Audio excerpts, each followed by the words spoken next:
Salam jumpa kembali sahabat-sahabat Kristus yang terkasih. Hari ini pada minggu terintas yang ke-23 tahun 2024 kita kembali menyelenggarakan ibadah raya GPI Jakarta. Marilah kita di hadapan Allah yang hidup menenangkan, meneduhkan diri kita, dan kita mengambil saat teduh sejenak.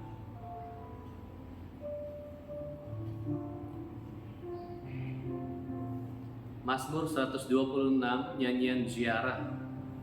Ketika Tuhan memulihkan keadaan Sion, keadaan kita seperti orang-orang yang bermimpi.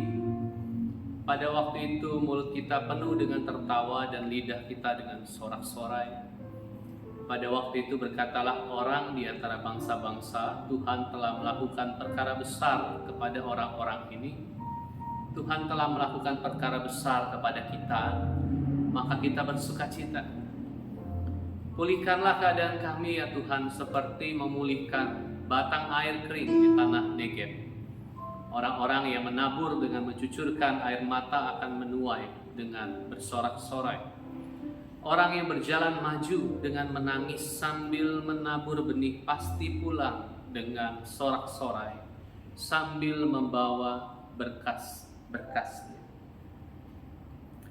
Mari kita meninggikan Kristus Sang Raja Damai dengan menyanyikan pujian ini. Yesus Raja Damai. Oh Yesusku, Engkaulah Raja Damai. Kau turun ke dunia, selamatkan manusia. Oh Yesusku, Kau Tuhan penuh kasih. Kau berikan hidupmu untuk tebus dosaku. Kaulah Allah yang kupuji, Kaulah Allah yang kusembah. Kemuliaan bagimu di tempat maha tinggi. Kemuliaan bagimu di tempat maha tinggi.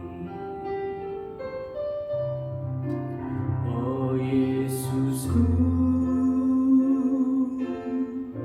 Engkaulah Raja Damai. Kau turun ke dunia, selamatkan manusia. Oh Yesusku, Kau Tuhan penuh kasih. Kau berikan hidupmu untuk tebus dosaku. Kaulah Allah yang kupuji, Kaulah Allah yang kusembah. Kemuliaan bagimu di tempat maha tinggi. Kemuliaan bagimu di tempat maha tinggi. Di tempat maha tinggi. Di tempat maha tinggi. Di tempat maha tinggi. Di tempat maha tinggi.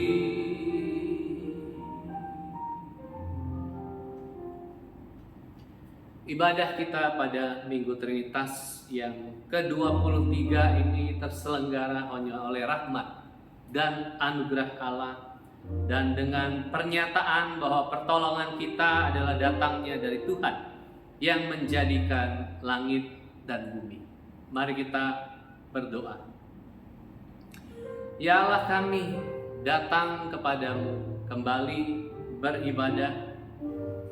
Kami datang sungguhlah kepada Allah yang hidup, yang penuh rahmat dan anugerah.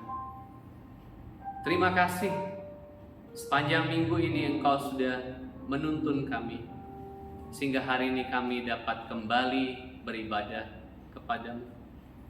Biarlah Engkau menyertai, memberkati ibadah pada hari ini ya Tuhan. Biarlah kami merayakan Kristus kembali. Biarlah kami merayakan Engkau yang hidup itu. Biarlah setiap kami berjumpa dengan Engkau pada hari ini. Terima kasih ya Allah. Kami membuka ibadah ini di dalam nama Tuhan Yesus Kristus. Amin. Mari kita bangkit berdiri. Saya ajak kita untuk menyanyikan lagu Besarkan Nama Tuhan. Kita memuji Dia karena kemurahannya besar tiada terkira.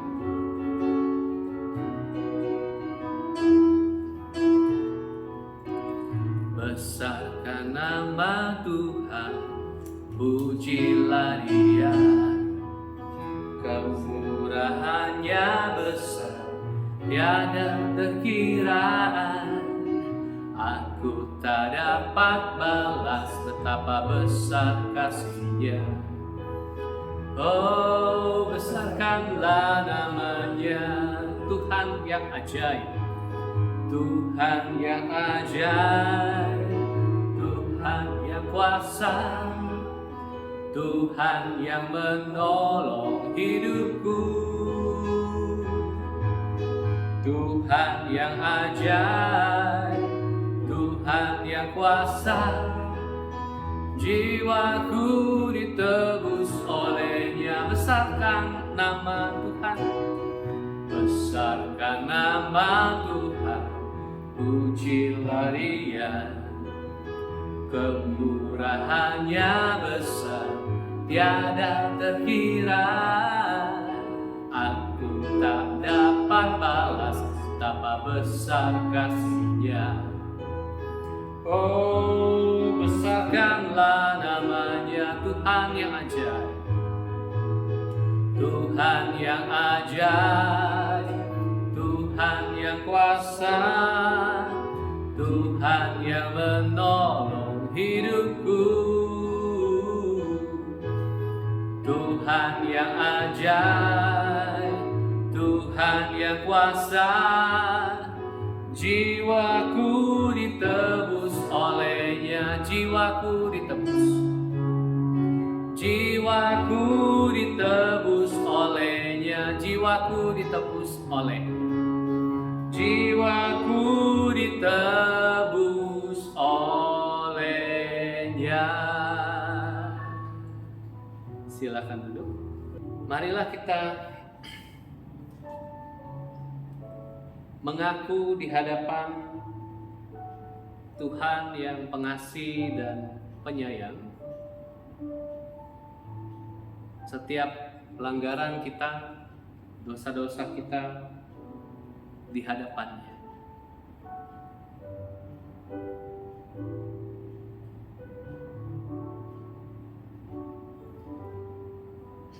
Ya Allah, kami mengaku di hadapan-Mu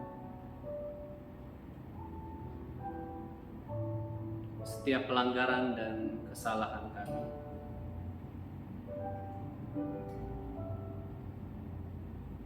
Manakala kami tidak melihat Engkau dengan mata iman kami, ketika kami lebih banyak dipenuhi dengan kekhawatiran dan kecemasan kami, dan pikiran-pikiran yang berkecamuk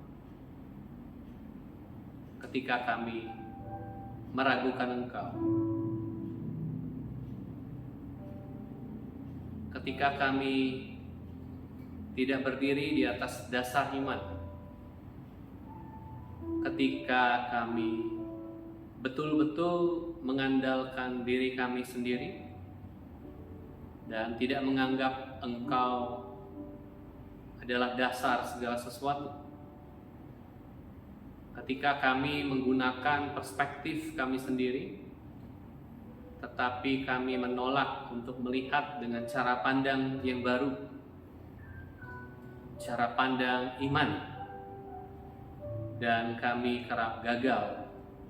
Kiranya pengampunan memulihkan setiap kami, dan biarlah kami melihat segala sesuatu dengan mata iman. Terima kasih ya Allah, ini doa kami yang kami sampaikan di dalam nama Tuhan Yesus Kristus. Amin. Berita anugerah pada hari ini terambil dari Yeremia 31 ayat 7 sampai 9. Sebab beginilah firman Tuhan, bersorak-sorailah bagi Yakub dengan sukacita. Bersukarialah tentang pemimpin bangsa-bangsa, kabarkanlah, pujilah dan katakanlah, Tuhan telah menyelamatkan umatnya, yaitu sisa-sisa Israel. Sesungguhnya aku akan membawa mereka dari tanah utara dan akan mengumpulkan mereka dari ujung bumi. Di antara mereka ada orang buta dan lumpuh, ada perempuan yang mengandung bersama-sama dengan perhimpunan yang melahirkan. Dalam kumpulan besar mereka akan kembali kemari dengan menangis. Mereka akan datang dengan hiburan, aku akan membawa mereka, aku akan memimpin mereka ke sungai-sungai di jalan yang rata, di mana mereka tidak akan tersandung, sebab aku telah menjadi bapa Israel, Efraim adalah anak sulungku. Petunjuk hidup baru pada hari ini terambil dari Ibrani 7 ayat 23 sampai 28. Dan dalam jumlah yang besar mereka telah menjadi imam, karena mereka dicegah oleh maut untuk tetap menjabat imam. Tetapi karena ia tetap selama-lamanya, imamatnya tidak dapat beralih kepada orang lain. Karena itu ia sanggup juga menyelamatkan dengan sempurna semua orang yang oleh dia datang kepada Allah. Sebab ia hidup senantiasa untuk menjadi pengantara mereka. Sebab imam besar yang demikianlah yang kita perlukan, yaitu yang saleh, tanpa salah, tanpa noda, yang terpisah dari orang-orang berdosa, dan lebih tinggi daripada tingkap-tingkap surga. Yang tidak seperti imam-imam besar lain yang setiap hari harus mempersembahkan korban untuk dosanya sendiri, dan sesudah itu barulah untuk dosa umatnya. Sebab hal itu telah dilakukannya satu kali untuk selama-lamanya, ketika ia mempersembahkan dirinya sendiri sebagai korban. Sebab hukum Taurat menetapkan orang-orang yang diliputi kelemahan menjadi imam besar. Tetapi sumpah yang diucapkan kemudian daripada hukum Taurat menetapkan anak yang telah menjadi sempurna sampai selama-lamanya. Marilah kita menyambut sabda Tuhan, dan dengan pengakuan bahwa kita memerlukan Tuhan setiap saat. Ya Tuhan, tiap jam ku memerlukan. Ya Tuhan, tiap jam ku memerlukan-Mu. Engkaulah yang memberi sejahtera penuh setiap jam, ya Tuhan. Dikau ku perlukan, ku datang juru selamat, berkatilah ya Tuhan tiap jam. ajarkan maksud. Ya Tuhan tiap jam ajarkan maksud-Mu, beri janji-Mu genap di dalam hidupku. Setiap jam ya Tuhan, di Kau ku perlukan, ku datang juru selamat, berkatilah.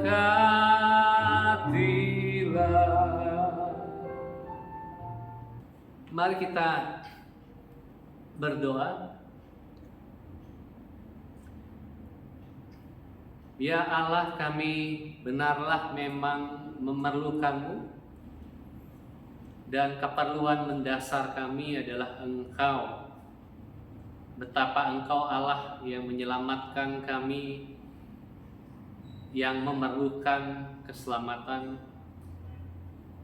Pada hari ini kami datang dan kami mau kembali mendengar suara dari cinta Allah, sabda-Mu.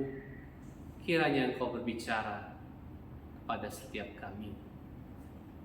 Tolonglah Roh Kudus untuk menuntun kami, menyingkapkan kebenaran-Mu dan mengubahkan kami melaluinya. Biarlah kami sungguh hidup oleh karena kebenaran-Mu, yaitu Kristus Yesus. Hamba-Mu yang amat terbatas, Tuhan, tolonglah dia, pakailah dia menyampaikan sabda-Mu. Demi Kristus kami berdoa. Amin. Pembacaan Injil pada hari ini terambil dari Markus pasal yang ke-10 ayat 46 sampai 52. Lalu tibalah Yesus dan murid-muridnya di Yeriko. Ketika mereka keluar dari Yeriko bersama orang banyak yang berbondong-bondong, ada seorang pengemis yang buta bernama Bartimeus, anak Timeus, duduk di pinggir jalan. Ketika didengarnya bahwa itu adalah Yesus orang Nazaret, mulailah ia berseru, "Yesus anak Daud, kasihanilah aku." Banyak orang menegurnya supaya ia diam. Namun semakin keras ia berseru, "Anak Daud, kasihanilah aku." Lalu Yesus berhenti dan berkata, "Panggillah dia."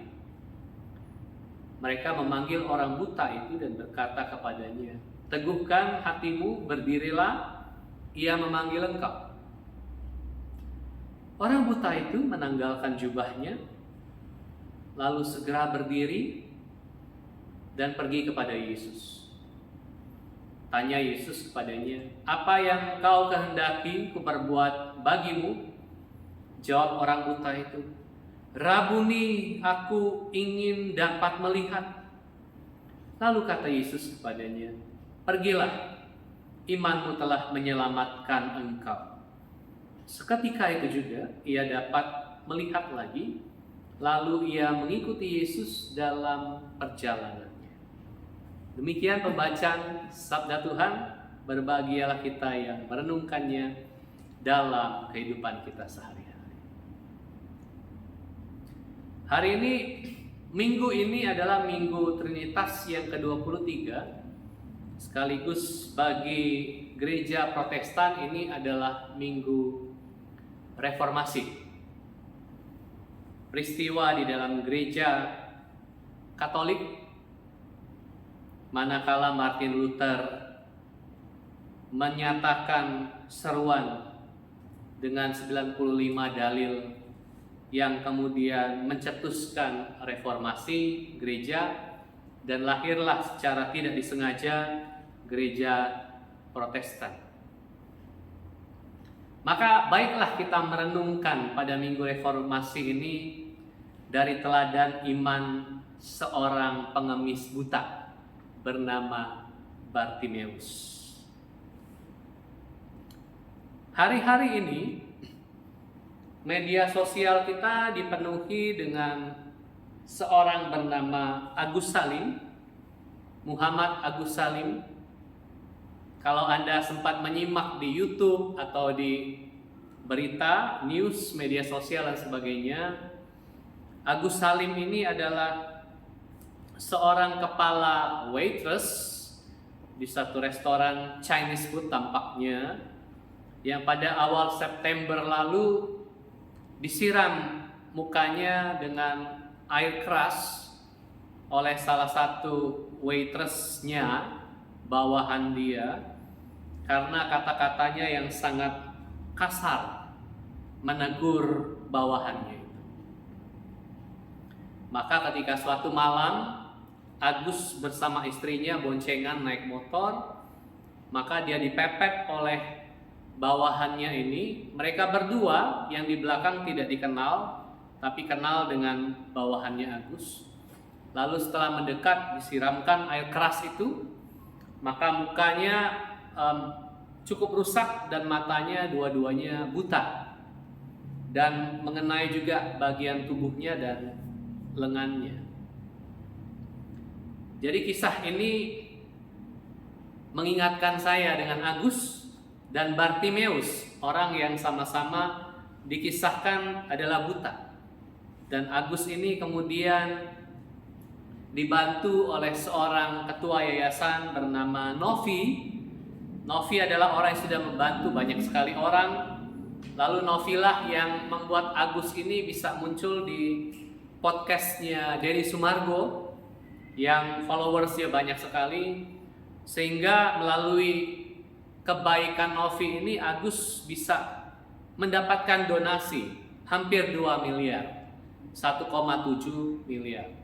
Singkat cerita, drama itu kemudian terjadi, menjadi konsumsi netizen, menjadi konsumsi kita semua, karena ternyata uang donasi itu kemudian dipakai bukan hanya fokus untuk pengobatan, melainkan juga untuk membayar kontrak rumah dari kakaknya Agus. Lalu uang itu dibagi-bagikan ke keluarga Agus yang lain, orang tuanya, sanak saudaranya dan sebagainya.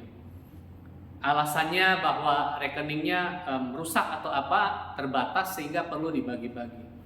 Tapi kemudian drama ini menjadi sangat panas, sangat hangat sampai pada hari ini. Lalu dilibatkanlah pengacara-pengacara yang tiba-tiba muncul, pengacara yang sudah tidak terkenal kemudian tiba-tiba muncul dan membackup Agus dan sebagainya. Lalu yang menariknya adalah bahwa Novi yang selama ini sudah menolong kemudian dipolisikan, dilaporkan ke polisi. Ini plot twistnya sangat kasar ya. Jadi orang yang menolong Anda tiba-tiba Anda kemudian polisikan gara-gara dia meminta supaya donasi itu fokus dulu ke pengobatan. Jadi begitulah, Anda bisa konsumsi itu sedemikian hebat. Dan menariknya juga ada rekening yang juga masuk untuk pembelanjaan di platform marketplace ya, Tokopedia dan sebagainya. Menarik di sana. Lalu saya mau masuk ke Bartimeus. Sama-sama orang yang buta. Kita tidak tahu Bartimeus kapan dia menjadi buta. Kalau Agus karena insiden itu ya, disiram air keras, dia mengalami kebutaan. Bartimeus tidak dilaporkan sejak kapan dia buta. Tapi yang menarik adalah ada beberapa hal yang saya mau ajak kita untuk merenungkan tentang Bartimeus di Minggu Reformasi ini. Kalau di Minggu Reformasi maka kita mau merenungkan tentang iman. Dari Bartimeus, seorang buta, seorang pengemis yang biasa duduk-duduk di pinggir jalan yang berdebu itu, kita mau belajar sesuatu tentang iman. Disebutkan di kisah ini Yesus sudah keluar dari Yeriko. Peristiwa minggu lalu kita ingat ketika anak-anak Zebedeus itu, Yakobus dan Yohanes itu meminta kursi di kerajaan Allah. kelak. Lalu peristiwa itu bergeser, Yesus keluar dari Yeriko, lalu kisah Bartimeuslah masuk ke dalam panggung teks ini. Di situ ada murid-murid Yesus, di situ ada orang banyak berbondong-bondong mengikuti Yesus. Kita bayangkan ini jalanan berjubel-jubel. Lalu di situ ada seorang pengemis buta katanya, bernama Bartimeus, anak Timeus, duduk di pinggir jalan. Ini pemborosan kata ya. Bartimeus itu sendiri namanya adalah artinya anak Timeus. Nah, ternyata bapaknya memang betul adalah Timeus dan dia dinamakan Bartimeus, anak Timeus. Ini sama seperti Adi Putra barangkali begitu ya. Bapaknya namanya Adi dan dia adalah putra dari si Adi. Jadi namanya dikasih Adi Putra. Jadi simpel sekali penamaan ini. Disebutkan namanya Bartimeus. Dia duduk di pinggir jalan, barangkali sudah biasa di sana. Lalu ketika didengarnya bahwa itu adalah Yesus orang Nazaret, mulailah ia berseru, "Yesus anak Daud, kasihanilah aku."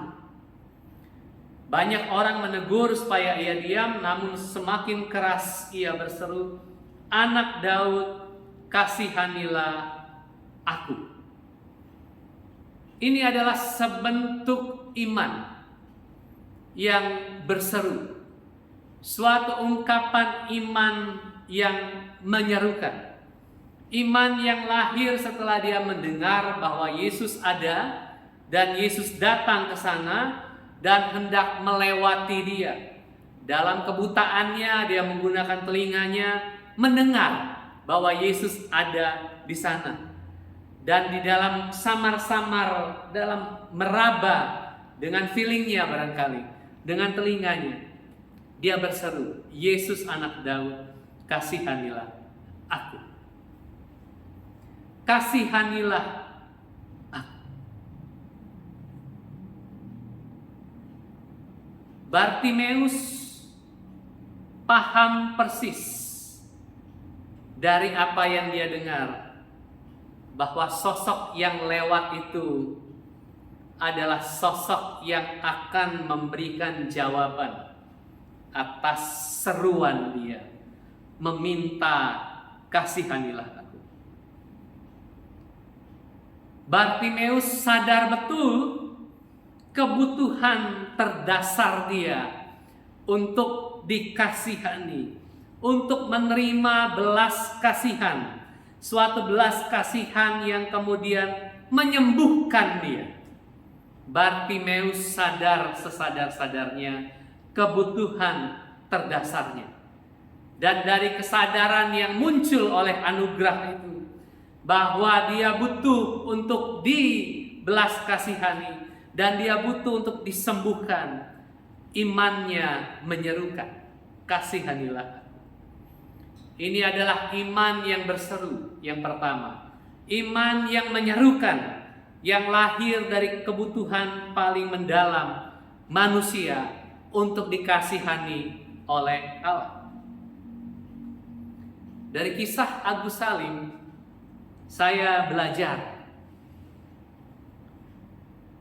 bahwa seringkali saya dan orang di sekitar kita gagal mengenali apa yang paling mendasar di dalam kehidupan ini.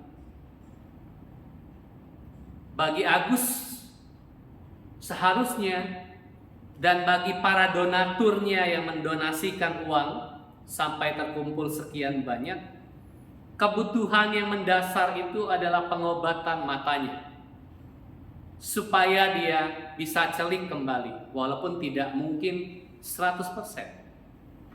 Memang ada diagnosis sementara dari dokter di Indonesia bahwa itu sudah tidak bisa ditolong. Tapi banyak orang berharap bahwa melalui sumbangan yang sangat besar itu, Agus bisa dilarikan ke luar negeri barangkali, atau ke Malaysia, atau ke Penang untuk mendapatkan transplantasi dan sebagainya. dihitung-hitung uang donasi itu akan cukup. Tapi kemudian kebutuhan yang paling mendasar untuk dapat melihat lagi itu digeser atau direbut, dirampas oleh lapisan-lapisan hasrat-hasrat yang lain yang bersengketa di tengah-tengah orang-orang yang mengelilingi Agus. Untuk membeli ini, membeli itu, menyiapkan ini, menyiapkan itu, yang sebetulnya bukan hal yang paling mendasar yang dibutuhkan. Dan kita pun barangkali demikian, bahwa lapisan-lapisan hasrat yang saling menarik ke kiri dan ke kanan, ke depan dan ke belakang dari kehidupan kita itu seperti mengoyak-ngoyak diri kita. Seperti orang menghukum mati pada zaman dulu, mengikat di tangan kiri dan kanan, kaki kiri dan kanan, lalu ditarik dengan kuda ke arah 4 arah mata angin dan terbelah. Demikianlah hasrat-hasrat itu seringkali membuat kita tidak menjadi diri kita sendiri yang otentik, yang menemui kebutuhan terdasarnya untuk dibelas kasihani, untuk menerima pengampunan, untuk menerima penyembuhan, untuk menerima pemulihan. Tapi tidak dengan Bartimeus. Iman yang menyerukan itu lahir dari berjumpanya anugerah dan kebutuhan terdasar dia untuk dibelas kasihan. Iman yang berseru itu juga adalah iman dari Martin Luther, sang tokoh reformator pada masa itu di abad yang ke-15. Dia menyerukan bahwa tidak mungkin orang mendapatkan kebutuhan terdasarnya itu, yaitu keselamatan dan pengampunan dari Allah itu diupayakan melalui perbuatan atau diupayakan oleh gereja melalui surat penghapusan dosa, indulgensia pada masa itu. Kebutuhan terdasar itu hanya dipenuhi oleh rahmat dan anugerah Allah sendiri yang diterima melalui iman. Dan itulah yang diserukan oleh Martin Luther. Imannya menyerukan itu. Lalu dia tancapkan 95 dalil itu, yang salah satunya mengungkapkan bahwa orang hanya diselamatkan oleh iman karena anugerah itu, dan dia melawan keabsolutan kekuasaan paus pada masa itu. Karena negara dan gereja adalah satu pada waktu itu, dan paus lebih besar kuasanya daripada raja-raja wilayah pada masa itu. Dan Luther menyerukan kebutuhan terdasar manusia untuk diampuni, diselamatkan oleh anugerah Allah. Bartimeus berseru dengan iman. Lalu yang kedua, kita melihat juga iman Bartimeus manakala Yesus berhenti dan berkata, "Panggillah dia." Mereka memanggil orang buta itu dan berkata kepadanya, "Teguhkan hatimu, berdirilah, ia memanggil engkau." Lalu teks ini mengatakan kepada kita, orang buta itu menanggalkan jubahnya, lalu segera berdiri dan pergi kepada Yesus. Jubah bagi orang buta pada waktu itu adalah satu-satunya hal yang paling berharga dalam hidupnya. Jubah itu menunjukkan identitas dia sebagai orang buta, itu yang pertama. Jubah adalah penanda jati dirinya sebagai orang buta. Jubah itu sendiri adalah perlindungan. Karena Bartimeus tidak punya rumah, tidak punya kamar. Dia setiap hari tidur di luar. Kenapa dia pakai jubah? Karena dia tidak punya rumah. Rumah satu-satunya yang melindungi dia adalah jubah itu. Itu adalah perlindungan dia dari cuaca, dari debu, dari pasir, dari segala sesuatu. Kalau siang akan panas sekali, kalau malam akan dingin sekali. Itulah cuaca di tanah Palestina itu pada masa itu sampai hari ini. Jubah adalah perlindungan dia satu-satunya. Dan jubah juga dipakai dia supaya dia bisa tidur di pinggir jalan. Dia tidak punya rumah. Jubah itu sangat berharga. Dan jubah itu yang panjang sampai ke telapak tangan, itu biasanya juga menjadi wadah untuk menyimpan uang. Ketika dia mengemis di pinggir jalan, maka kalau ada orang kasih, dia bisa gulung, dia bisa simpan, karena dia punya jubah. Jadi jubah itu juga tempat menyimpan uang. Jubah itu adalah rumah dia. Jubah itu juga adalah banknya dia, rekeningnya dia. Jubah itulah satu-satunya yang dia punya. Dan itulah hal yang paling berharga di dalam kehidupannya. Tapi apa yang dia lakukan ketika Yesus memanggil dia? Injil mengatakan orang buta itu menanggalkan jubahnya.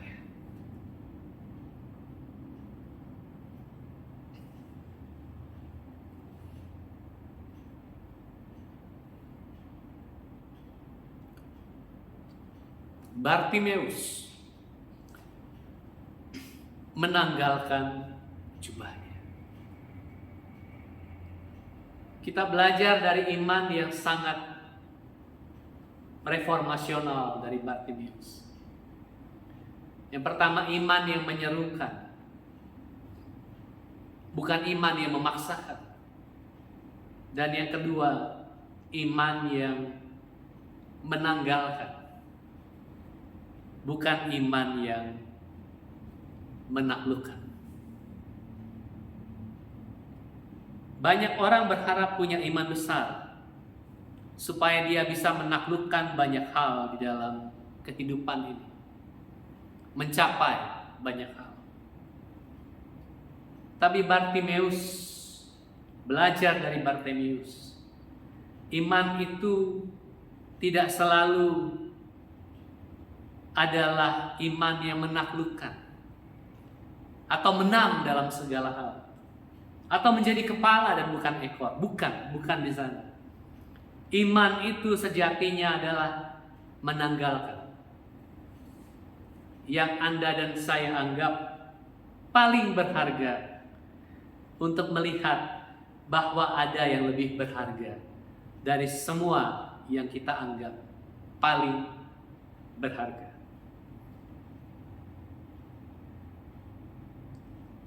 Lalu kita juga belajar yang ketiga. Tanya Yesus kepadanya, apa yang kau kehendaki perbuat bagimu? Jawab orang buta itu, Rabuni, aku ingin dapat melihat. Lalu kata Yesus kepadanya, pergilah, imanmu telah menyelamatkan engkau. Seketika itu juga ia dapat melihat lagi. Lalu ia mengikuti Yesus dalam perjalanannya. Yang ketiga, kita belajar dari Bartimeus, teladan iman. Imannya adalah iman yang mengikuti Yesus. Iman yang mengikuti. Kalau tadi yang pertama iman yang menyerukan, dari kebutuhan yang terdasar, terdalam ketika anugerah Allah menyentuhnya, dia berseru. Yang kedua, iman yang menanggalkan.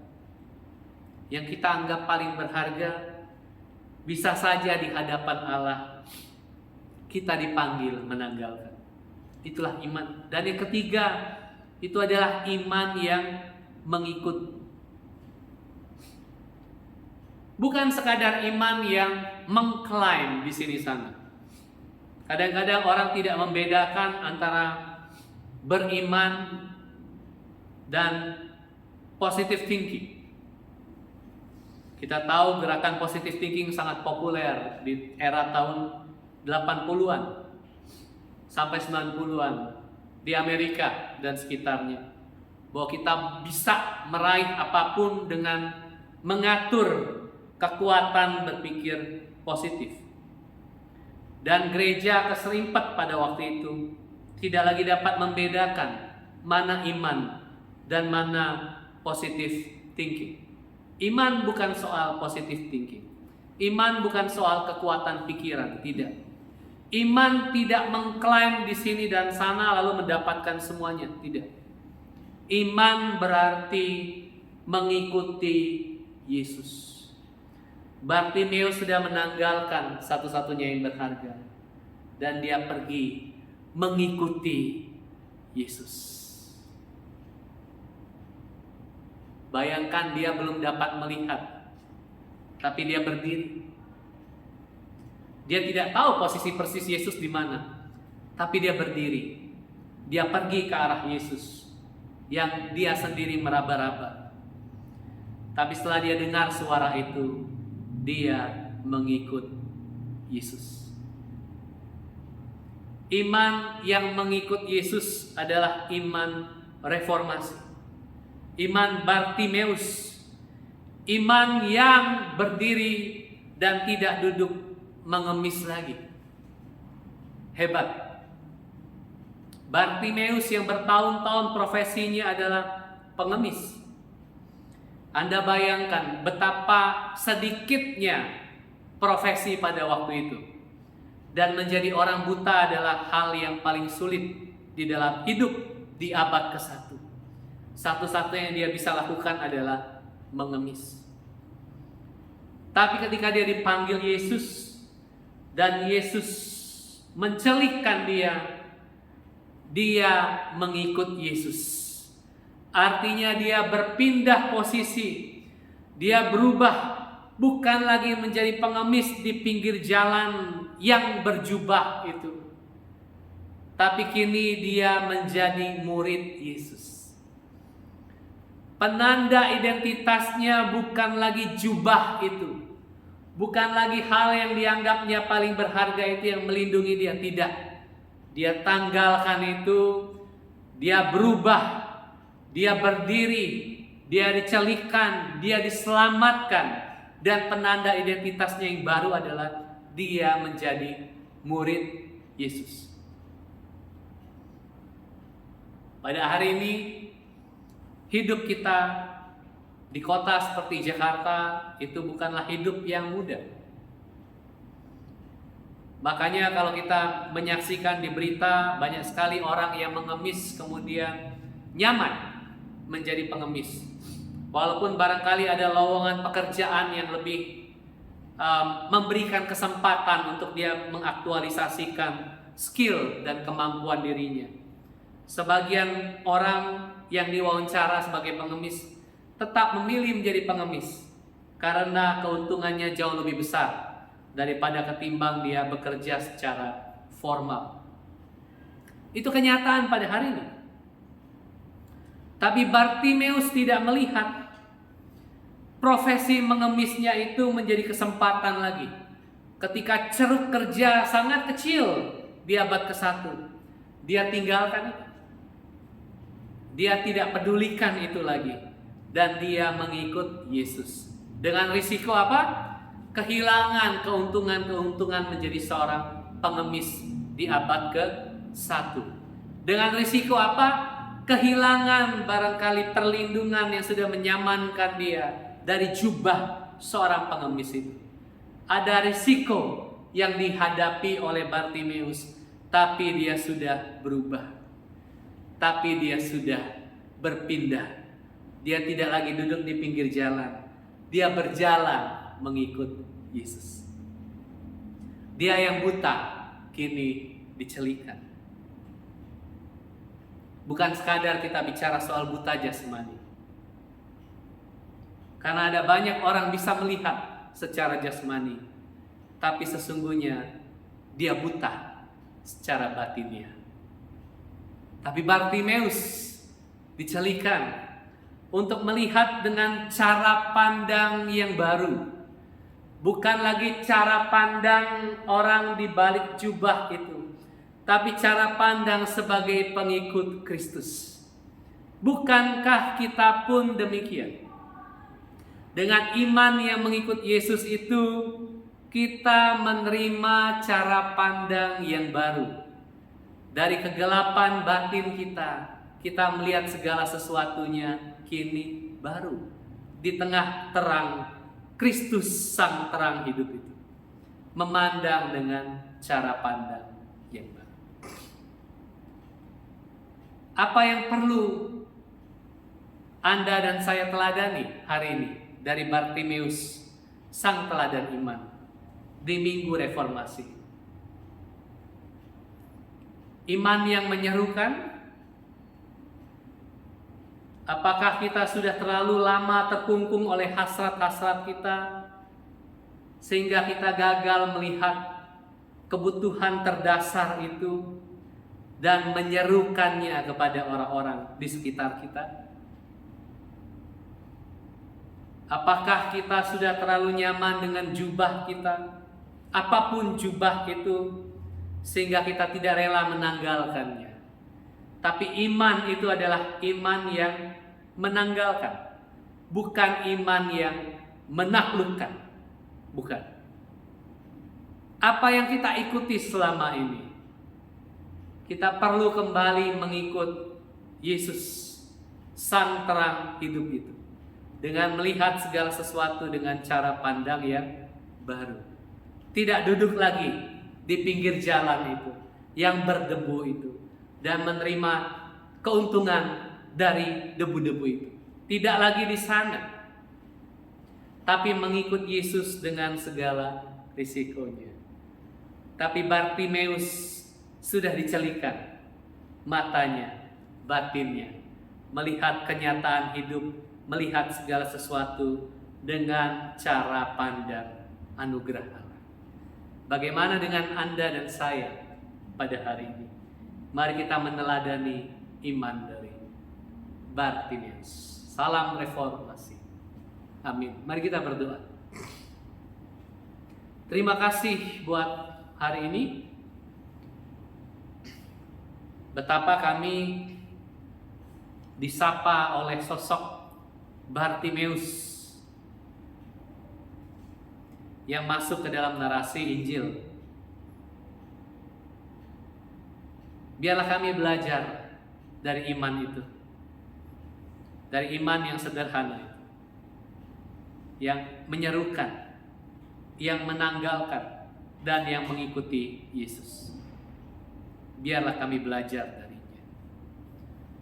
Biarlah anugerah-Mu menggerakkan kami, membangkitkan kami untuk hidup oleh iman sebagaimana Bartimeus hidup oleh iman. Ubahlah kami, celikanlah kami melihat segala sesuatu dengan mata Allah, dengan mata anugerah, dengan mata belas kasih Yesus Kristus. Terima kasih Tuhan, ini doa kami. Demi Kristus kami sudah berdoa. Amin. Mari sahabat-sahabat Kristus yang terkasih, bersama dengan gereja Tuhan di segala tempat dan di segala zaman, dengan bangkit berdiri, marilah kita menyatakan pengakuan iman rasuli. Aku percaya kepada Allah, Bapa yang Maha Kuasa, Khalik langit dan bumi, dan kepada Yesus Kristus, anaknya yang tunggal Tuhan kita, yang dikandung dari Roh Kudus, lahir dari anak darah Maria, yang menderita sengsara di bawah pemerintahan Pontius Pilatus, disalibkan, mati dan dikuburkan, turun ke dalam kerajaan maut, pada hari yang ketiga bangkit pula dari antara orang mati, naik ke surga, duduk di sebelah kanan Allah Bapa yang Maha Kuasa, dan dari sana ia akan datang untuk menghakimi orang yang hidup dari mati. Aku percaya kepada Roh Kudus, gereja yang kudus dan am, persekutuan orang kudus, pengampunan dosa, kebangkitan tubuh, dan hidup yang kekal. Amin. Marilah kita memberikan persembahan kita sebagaimana Kristus mempersembahkan dirinya bagi kita semua.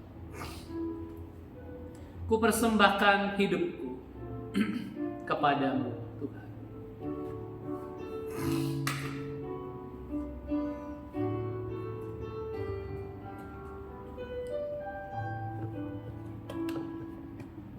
Ini aku, semua milikku, ku serahkan padamu Tuhan. Penyesalan dan kebanggaan, suka dan duka, semua ku serahkan.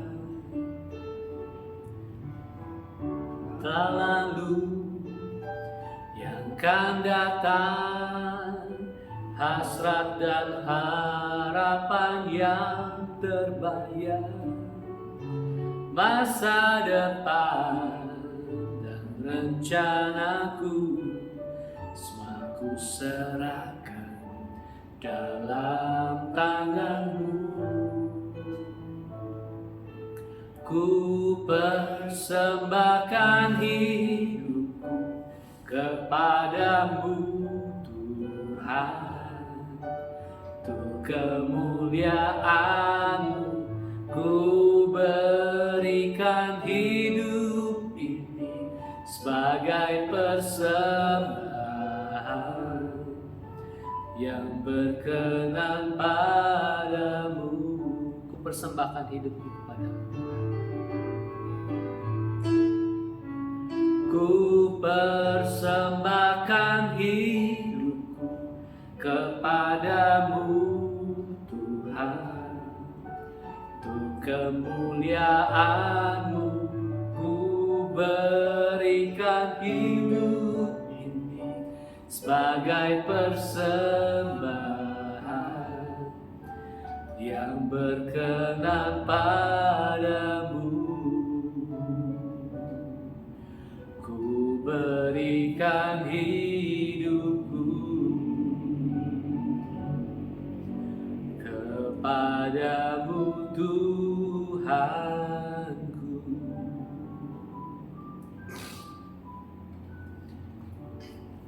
Ya Allah, kami membawa doa-doa kami kepadamu. Kami membawa gereja ini ke dalam tangan-Mu. Apapun rencana Tuhan tidak mungkin gagal. Dan biarlah kiranya kami dipanggil untuk melangkah bersamanya, bersama maksud-maksud Allah atas gereja ini, bersama sinode, bersama gereja di seluruh dunia. Kiranya kami tidak ditinggalkan, tetapi kami melangkah bersama Engkau, berjejaring di dalam rahmat-Mu bagi penebusan dunia ini. Kami berdoa buat rumah singgah, Tuhan juga pakai, biarlah menjadi saluran rahmat, sambutan bagi orang-orang yang memerlukannya.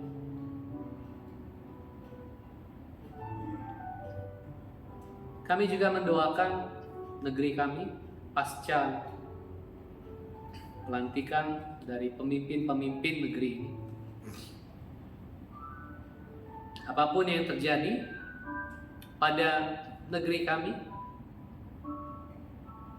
sesuatu yang tidak pasti, sesuatu yang gelap, tapi biarlah kiranya Tuhan Engkau berbelas kasih agar negeri kami dibawa kepada kemajuan, manakala setiap orang dicukupkan, manakala setiap warganya mendapatkan keadilan yang layak sepenuh-penuhnya. Tolonglah negeri kami. Ketika banyak orang menjerit yang tidak bisa makan, banyak orang menjerit kesulitan mendapatkan pekerjaan, banyak orang yang menjerit karena putus asa dengan hidupnya. Tuhan, kiranya Engkau berbelas kasihlah atas negeri kami. Masih ada banyak kekerasan yang sistematis terjadi di mana-mana, termasuk di Papua. Kiranya Engkau juga berbelas kasih. Hutan-hutan kami juga semakin gundul, banyak tanah yang diperluas untuk pembangunan ini itu. Bahkan masyarakat adat sendiri semakin tersingkir. Tuhan, kiranya Engkau berbelas kasih atas negeri kami, atas bumi kami juga yang terus meratap meraup karena eksploitasi yang tidak kenal lelah dari sistem ekonomi kapitalis yang tidak berhenti menggenjot hasrat akumulasi, hasrat penimbunan, pengumpulan modal dan keuntungan yang tidak berhenti-henti. Dan demikianlah bumi kami semakin merana. Karena itu Tuhan berbelas kasih. Pakailah kami semua, pakailah gereja-gerejamu menjadi berkat bagi dunia ini dan bagi bumi kami yang tercinta. Terima kasih ya Allah. Ini doa-doa kami. Dan juga kiranya Engkau mendengar doa-doa kami yang dari dalam batin kami, jeritan kami, tangisan-tangisan kami yang mungkin orang lain tidak dengar, tapi Engkau mendengar. Biarlah Roh Kudus mengantarkan itu kepada Allah, dan biarlah kami menerima jawaban-jawaban atas doa dan jeritan kami. Terima kasih ya Allah. Doa sederhana ini kami sampaikan di dalam satu nama yang indah, yaitu Yesus Kristus Tuhan, dan mengalaskannya juga sebagaimana yang diajarkan oleh Yesus Kristus sendiri untuk kami berdoa. Bapa kami yang di surga, dikuduskanlah nama, datanglah kerajaan, jadilah kehendak-Mu di bumi seperti di surga. Berikanlah kami pada hari ini makanan kami yang secukupnya, dan ampunilah kami akan kesalahan kami, seperti kami juga mengampuni orang yang bersalah kepada kami. Dan janganlah bawa kami ke dalam pencobaan, tapi lepaskanlah kami daripada yang jahat. Karena Engkau yang punya kerajaan dan kuasa dan kemuliaan sampai selama-lamanya. Amin. Mari kita berdiri dan kita menyanyikan haleluya, haleluya, amin. Haleluya, haleluya, haleluya, haleluya, haleluya, amin, amin, amin.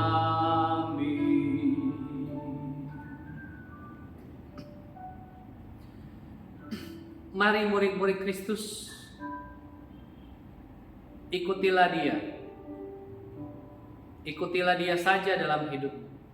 Sang terang hidup, Tuhan yang merahmati engkau, yang memanggil engkau, yang telah memberikan iman kepadamu untuk percaya, yang telah menganugerahimu iman untuk menyerukan Kristus Sang Penyembuh, Kristus Sang Penyelamat, Kristus Sang Pembebas. Kiranya imanmu adalah iman yang menyerukan itu, iman yang menyerukan kebutuhan terdasar dari manusia.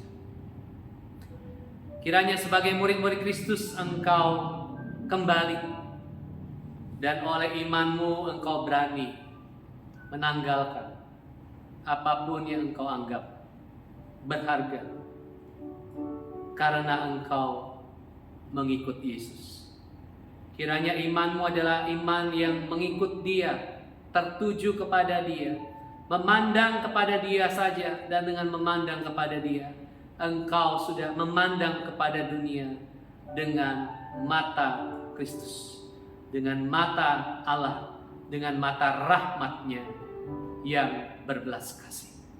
Kini terimalah berkat dari Allah Bapa, kasih sayang dari Tuhan kita Yesus Kristus, dan persekutuan dengan Roh Kudus tinggal tetap menyertai kita sampai selama-lamanya.